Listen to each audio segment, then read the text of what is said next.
Hey guys, good morning from Melbourne. तो आज हम लोग इस वीडियो में बात करेंगे इंडिया टू मेलबर्न मैंने कैसे सफ़र किया एंड इस इधर मेरा जर्नी कैसा रहा। मेरा फर्स्ट टाइम इंटरनेशनल ट्रैवल है, तो मेरा जर्नी कैसा रहा एंड यहाँ पे मेरे को क्या क्या दिक्कत आई है। मतलब मेरे को जो दिक्कत आई है, आप अगर ट्रैवल कर रहे हो तो आपको क्या क्या ध्यान में रखना पड़ेगा, तो सारा चीज़ बताऊँगा। तो फर्स्ट ऑफ ऑल मैं तो कॉरपोरेट के तरफ से आया हूँ, तो मैं इन्फोसिस में काम करता हूँ। तो इन्फोसिस के तरफ से मैं इधर ऑन साइट अपॉर्चुनिटी लेके यहाँ पे जॉब करने आया हूँ।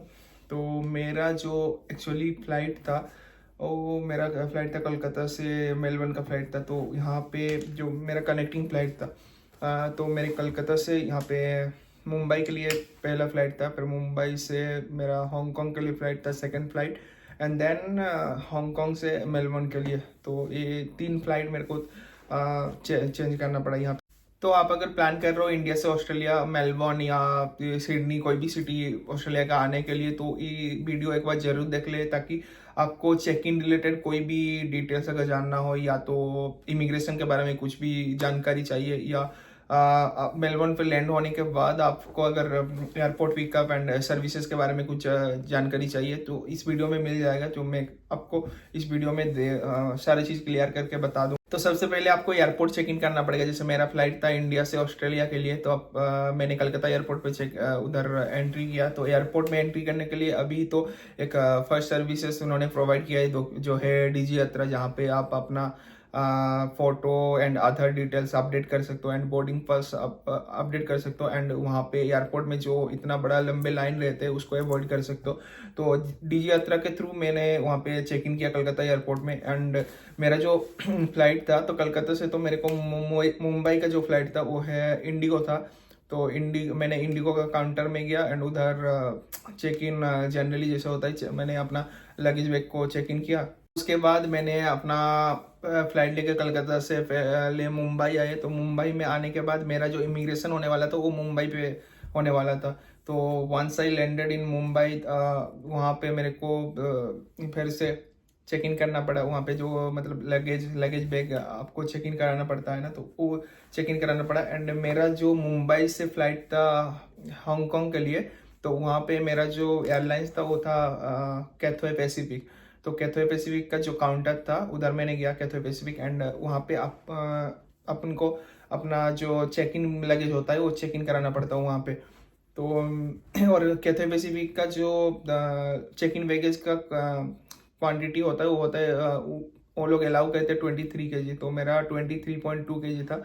तो मैंने वहाँ पे चेक इन कर लिया। एंड तो अपना जो चेक इन बैगेज था उसको उधर चेक इन करने के बाद अपन का जो पीठे बैग था 7 kg का जो बैग रहता है, तो उसको आपको चेक इन पॉइंट पे चेक इन कराना पड़ेगा। वहाँ पे आप अगर लैपटॉप वगैरह इलेक्ट्रॉनिक्स सामान आप ले जा सकते हो अपना पीठे वाला बैग में, जो कि अलाउड नहीं है आपका चेक इन बैगेज में। तो वहाँ पे मेरा पीठे वाला जो बैग था उसमें मेरा लैपटॉप थे, कैमरेज थे एंड और भी बहुत सारे इलेक्ट्रॉनिक डिवाइसेस थे। तो वो मेरे को सबको एक एक करके आपको एक ट्रे टाइप का मिल जाएगा। तो आपको एक एक ट्रे में सेपरेटली रखना पड़ेगा। आप अपना इलेक्ट्रॉनिक्स का जितना भी सामान हो एक ट्रे में रख लो, एंड आपको बैग को एक ट्रे में रखना पड़ेगा। तो इसे करके आपको चेक इन करना पड़ेगा उधर।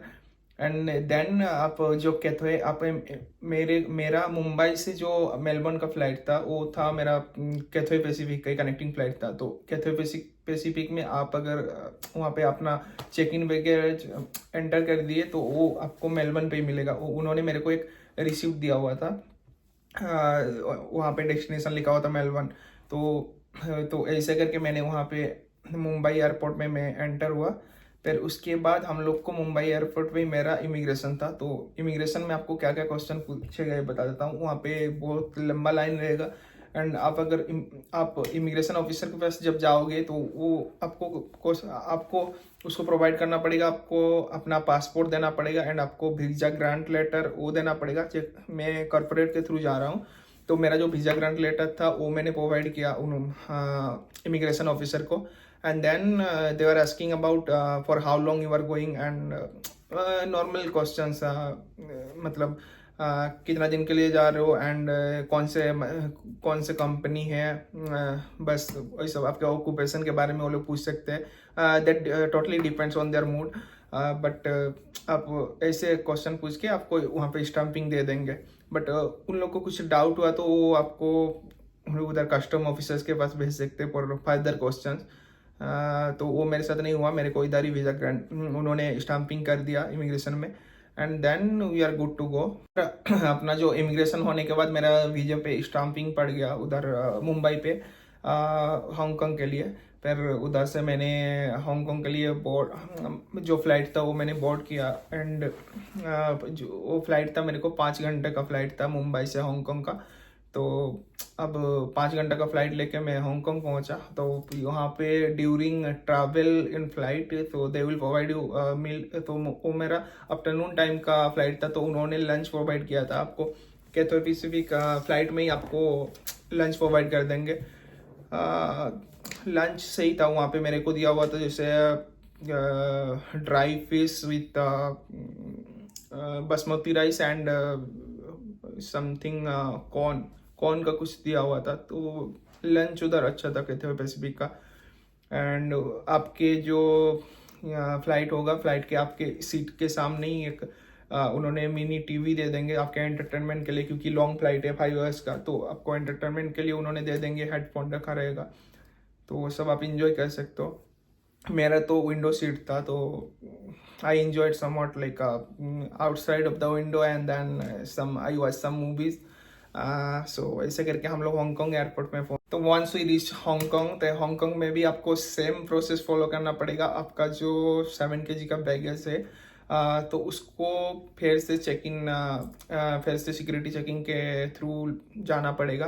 तो मैं आप मेक श्योर करना यहाँ पे आप कोई भी वाटर बोतल अगर कैरी करते हो, वाटर बोतल बिल्कुल खाली होना चाहिए। क्योंकि मेरा क्या हुआ था, मेरे बैग में वाटर बोतल था, तो जो कि थोड़ा सा वाटर उधर बचा हुआ था। तो उन्होंने चेक इन के पहले ही वहाँ पे ऑफिसर्स रहेंगे, उन्होंने मेरे को बताया कि if you have any water please drop that. तो मतलब वहाँ पे ही मैंने वो पानी को फेंक दिया, फिर खाली बोतल आप ले जा सकते हो। एंड अगर कुछ आपके पास खाना होगा वो भी वहाँ पे वो लोग चेक करते हैं, मतलब जूस वगैरह, लिक्विड कुछ है, लिक्विड उन्होंने बेसिकली लिक्विड ही चेक करते हैं आपका। तो लिक्विड मेरे पास था, फ्रूटी के 2 पैकेट, वो मैंने वहाँ पे डिस्कार्ड कर दिया। फिर उसके बाद वहाँ से हम लोग हांगकांग एयरपोर्ट में चेक इन किया। फिर और उधर से हमारा जो मेलबर्न के लिए फ़्लाइट था वो था 9 आवर्स का। तो 9 आवर्स फ्लाइट बोर्ड करने के बाद 9 आवर्स का जो फ्लाइट था, उधर आपको मेरे को जो मील मिला था वो था, क्योंकि 11 बजे हांगकांग का टाइमिंग, 11 बजे मेरा फ्लाइट था। तो वहाँ पे मेरे को उन्होंने लंच दिया था, एंड उसके बाद मेरे को 2 मील प्रोवाइड किया था उधर। रिफ्रेशमेंट मील था और एक मेन मील था, तो दोनों मील प्रोवाइड किया था उन्होंने। एंड वहाँ पे भी कैथोए पैसिफिक पर जैसे फ्लाइट होता है, आपके सीट वैसे इकोनॉमी क्लास में वैसे ही रहेंगे। And you will have one TV in front of you for entertainment. तो आप टीवी देख के वहाँ पे टाइम पास कर सकते हो, और आप अपना को पैसेंजर्स के साथ बात कर सकते हो, तो वो सब चीज़ आप कर सकते हो। And it was a long flight, like 9 hours for me, because first time I am traveling, and first time this international flight, and with this longer duration like 5 hours, 9 hours, because mostly I have traveled 2 hours and 3 hours flight. So this was the new experience for me. Once we reach Melbourne, so there you will have I will talk about the after pickup services. So once you reach Melbourne, there you will get one card. You have to declare something like you cannot bring seeds and any dairy products to Australia, and soil, all these things you can't bring to Australia. So those things they will give one card to you. I'll just give the photo here. So whatever things I have carried in my check-in bag and in my 7 kg bag, so those I have declared in that card. If you are unsure about all the things, right, so you can declare them, because Australian government they strictly said like don't be sorry, just declare it. So that is their strict law. So if you are unsure about something, you can just declare it. And So I had declared in four things like medicines I have taken. So medicines I have just declared it, and seeds like ajwain I have taken. So I was not sure about the ingredients of ajwain, so I just ticked it, and few dairy items I have taken. So I just declared that. Once we go there, we have to do the exit immigration in Melbourne airport. So there was a long queue in exit immigration. So in exit immigrations, they will ask you on basic of that card, whatever you have ticked, they will ask you questions like what and all you have bring. So he asked me, the officer asked me, you have bring medicine? Then I told yes. Then he asked for whom you have bring, for yourself only.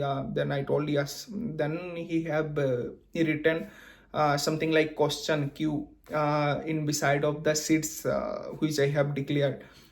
So on basic of that, they have given their approval, and then next officer will ask you, you have bring some seeds, right? So then I told yes, I am not sure about the product, that's why I have just mentioned and I have declared it. Otherwise they will put fine if you don't declare, and if you bring anything, then they will put fine up. I have read somewhere they have put 10,000 fine for seeds. So that's why I have just declared it. So I told the same thing, that I was not sure about the product ingredient, that's why I have just ticked it. So then they have checked, they asked me to open my check-in baggage, and I have opened my check-in baggage, and I told them this is the product I was unsure about. Then they opened that product and they tested, and they told it's okay, because that was not seed, that was some kind of like a mixer, but that is not seed. So they have allowed me, and that's how my exit immigration was done.